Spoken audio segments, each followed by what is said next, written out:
I have had this box since I was 12 years old, maybe. It has all my report cards and all of my receipts. I hadn't looked through this in years.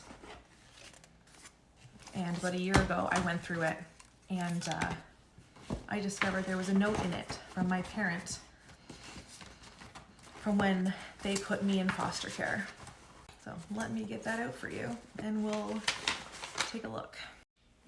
This is the letter from my parent. It's dated August 13th, 2003. So I received this, my social worker, when I was in foster care, gave this to me. They already knew what the contents of the letter was because they pre-read it before giving it to me. They warned me what was in it because they knew it would obviously upset me. But it actually helped me realize that I was in a better place. Dear Krista, this is the toughest letter I have ever wrote, and I am granting you your wishes. I am letting you go. Although you will not be living under our family roof, you will never, never, never leave my heart. I have never stopped loving you, even after you stole from me or after you tried to ruin me with those awful, hurtful lies you told to so many people.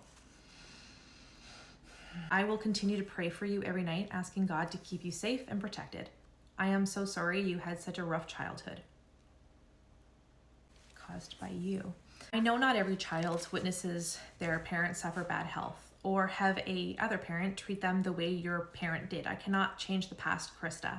Instead of focusing on it, we need to learn from it and move forward. I hope one day you will move past the past and move forward. I taught both you girls at a young age to always be honest and treat everyone with respect and kind. I also said if and when you do something very bad and mean to others, it will always come back to haunt you. I hope you remember that always and soon learn from it before it is too late. I do not want to see you end up in jail, but fear it will happen sooner than later. At this point in my life, I had never committed a crime other than the one my parent accused me of committing. I had never skipped school. I had never touched drugs, alcohol, nothing. I didn't even steal bubble gum from the convenience store. My behavior was, back talk towards my parent. That was going to lead me to jail. So when March 27th comes, my birthday, just know that somewhere out there you're wishing that she could give you the great big birthday hug. I'm already crying uncontrollably. Well, when my fiance and I get married with our children only at a side, I will think about you. Your sister and I both feel we will meet you again someday. Well, funny story, but my sister and I talk now, and I was not happy to find out that you've been treating her the same way. I also didn't like that you slapped my sister across the face when she was holding her newborn baby. We'll talk about that later. I need you to stop phoning us. We all feel very hurt after that.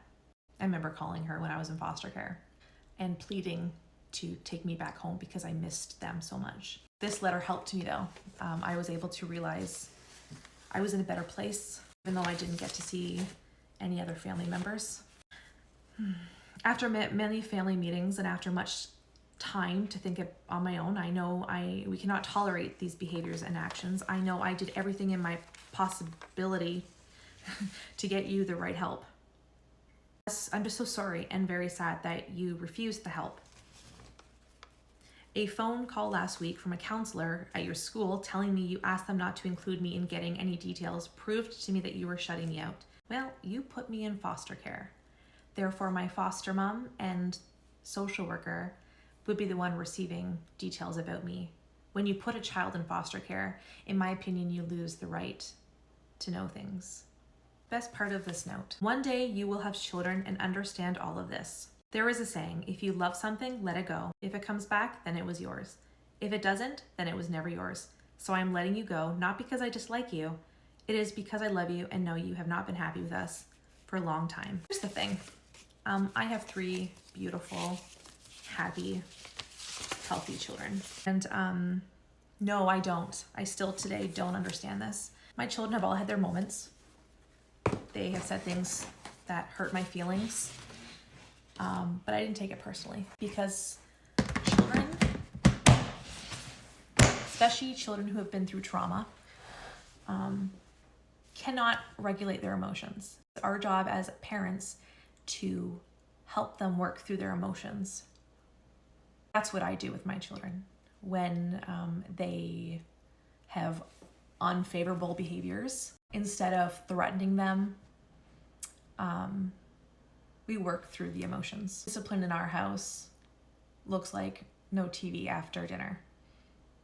Discipline doesn't look like threatening to put them in prison or lock them up in a psych ward because they're showing age-appropriate behavior. I think I was in foster care for a year before I ended up going to court to deal with the criminal charges that my parent had laid against me. I remember going into a room where there was a person I had never met, and I think they're called Crown attorneys. I remember he looked at my file real quick and said, my suggestion is just to claim guilty because it'll show the judge that you're, not lying and that you're looking to move forward. And then warned me that due to my history, like the treatment facility and being in foster care, it already looks bad. And they said that if I said I was innocent, that I risked going to jail, like call it, teenager jail, whatever it's called. And that petrified me. I sat with this person for maybe 5-10 minutes, and I was 15 at the time, and I didn't know. I had no help from anybody. And this person told me to say I was guilty. So I stood up in front of a judge and I did plead guilty. Charges were dropped. They said that due to what my foster mom had said and to what the social worker had said, I had flawless behavior, flawless attendance, good grades in school, and they, didn't see the point in me being charged or whatever. So the charges were dropped. I never was formally charged, I guess that's how it works, with the accusations. But funny enough, my parent showed up to court to support me.